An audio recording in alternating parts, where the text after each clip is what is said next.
প্রত্যেকটা ভারতবাসী আমাদের বীর সৈন্যদের সাথে সঠিকভাবে দাঁড়িয়ে থাকা উচিত এবং যারা ভারতবর্ষে থেকে পাকিস্তানের জয়গান করছে তাদেরকে এই সময় খুঁজে খুঁজে বের করে পাকিস্তানের বর্ডারে পাঠিয়ে দেওয়া উচিত। তারা পাকিস্তানের সাথে হয়ে যুদ্ধ করুক, কারণ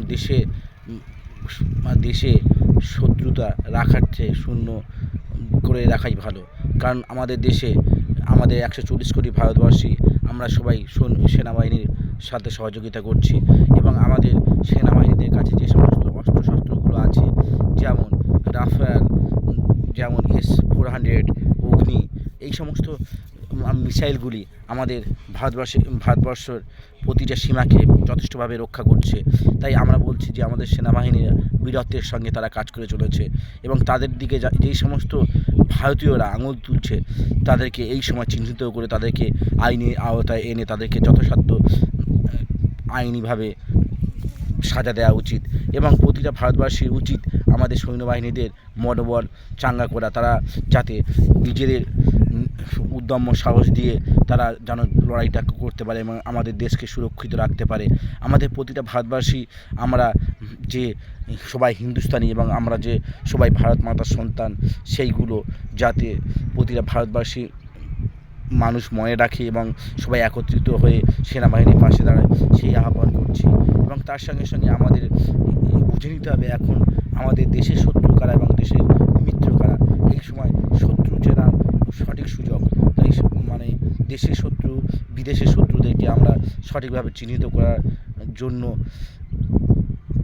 এটাই হচ্ছে সঠিক সময়।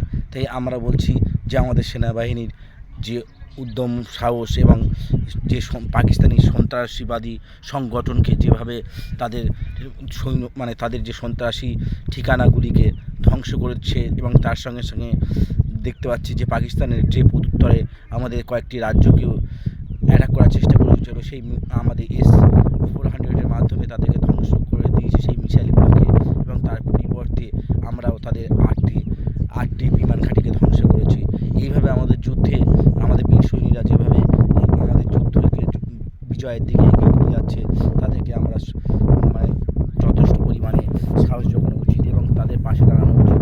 আমরা তাদের বিভিন্ন রক্তদানের মাধ্যমে, বিভিন্ন আর্থিক সহযোগিতার মাধ্যমে আমরা যাতে তাদের পাশে থাকতে পারি, সেই বার্তা যেন সৈন্যবাহিনীদের কাছে পৌঁছে যায় এবং ভারত মহান ছিল, শ্রেষ্ঠ ছিল, ভারত বিজয়ের দিকে এগিয়ে যাবে এবং আমাদের সেনাবাহিনীরা আমাদের দেশকে সুরক্ষিত রাখছে বলে আমরা আজকের আমাদের নিজেদের বাড়িতে সুরক্ষিত এবং শান্তিতে ঘুমোতে পারছি। কারণ আমাদের যদি বর্ডারটা সুরক্ষিত না থাকে, আমাদের যে সীমারেখাগুলো আছে সেগুলো যদি সুরক্ষিত না থাকে, তাহলে আমরাও নিরাপদে বসবাস করতে পারবো না।